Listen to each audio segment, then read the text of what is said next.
नमस्ते। आज आलोच्य प्रसंग रहिबो अतिथि। गोटे शब्द अतिथि।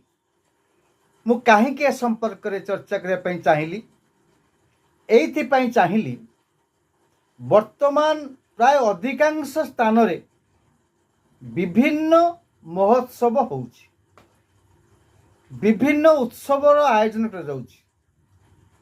केउठी पुस्तक मेला होउछि, केउठी साहित्य महोत्सव होउछि, केउठी सांस्कृतिक महोत्सव होउछि।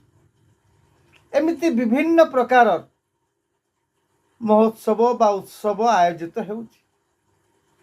तेबे एही उत्सव मानकरे अतिथिंकर आवश्यकता पड़े। अतिथि आसंती, भाषण दियंती, आ तांको भाषण रे किछि थाउ बा न थाउ ऑडियंस ताली मारंती।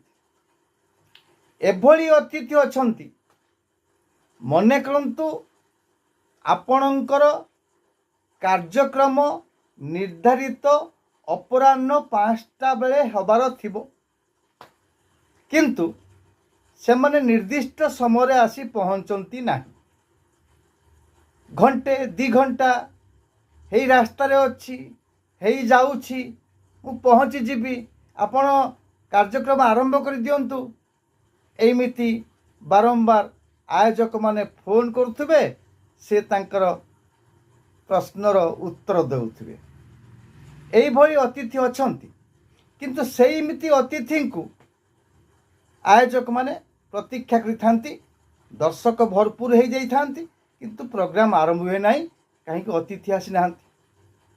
से अतिथि तो आसंती, तांको सामने 10-15टा कैमेरा लगी जाए एवं ऑडियंस माने दर्शक माने तांको आड़ी के चाहती देखती किए आसुछंती। एवं अतिथि टिके कलर झाड़ी दे स्टेज उपर को हाथ जोड़ी ठिया हुंती स्टेज उपर एवं मंच रे बसंती।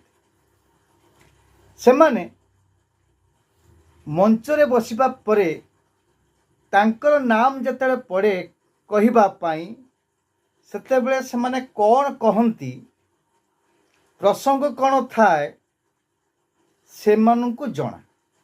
किंतु यह सत्य सेई अतिथि भाषण समय दर्शक माने श्रोता माने मझिरे मझिरे जोरदार ताली मारंती। ताली 2 प्रकार। गोटे जदि भाषणटा उच्चकोटर होइथिबो, हृदय को स्पर्श करुथिबो, स्वतःस्फूर्त ताली बाजिबो। जेतले भाषण बोरिंग हो जिवो बा भाषण रे किछि अर्थ नथिबो, भाषण व्यक्ति केंद्रिक हो जाए, सेतेबेले मध्य ऑडियंस ताली मारंती।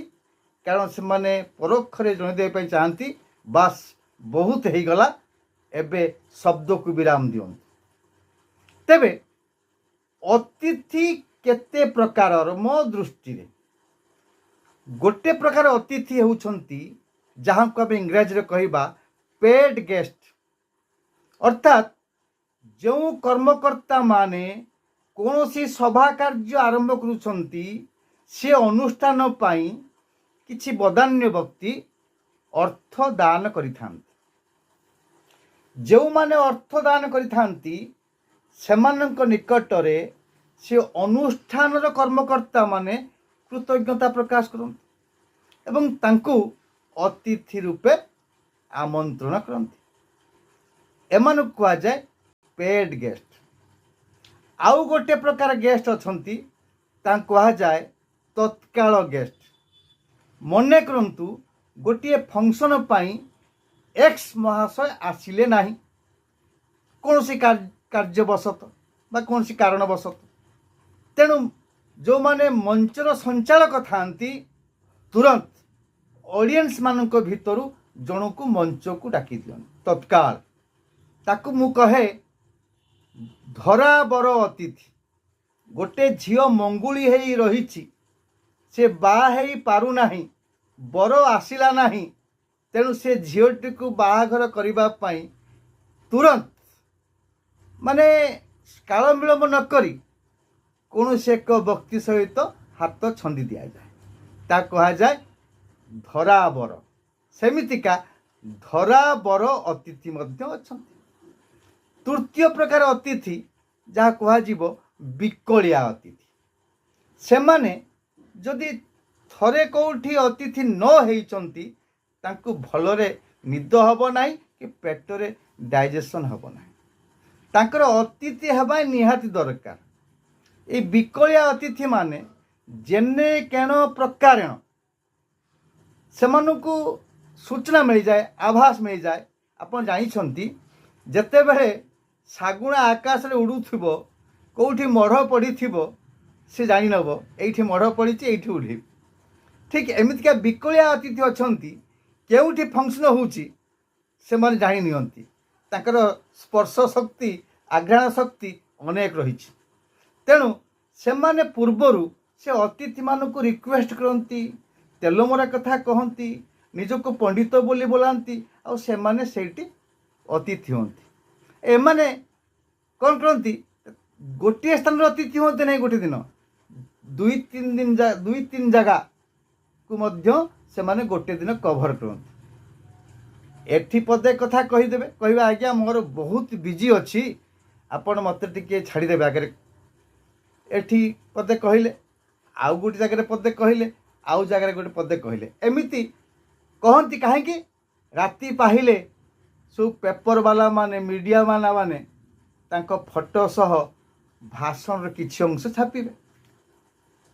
ଇଏ ହେଉଛି ବିକଳିଆ ଅତିଥିଙ୍କର ବିକଳ ଦୃଶ୍ୟ। ତେବେ এই ଅତିଥିମାନେ କି ଭାଷଣ ଦିଅନ୍ତି, କ'ଣ କରନ୍ତି, କେଉଁ ପ୍ରସଙ୍ଗ ସମ୍ପର୍କରେ ତାଙ୍କର ମତ ରଖନ୍ତି, ତାହା ପରବର୍ତ୍ତୀ ପର୍ଯ୍ୟାୟରେ ଆଲୋଚନା କରିବା। ନମସ୍କାର, ଧନ୍ୟବାଦ।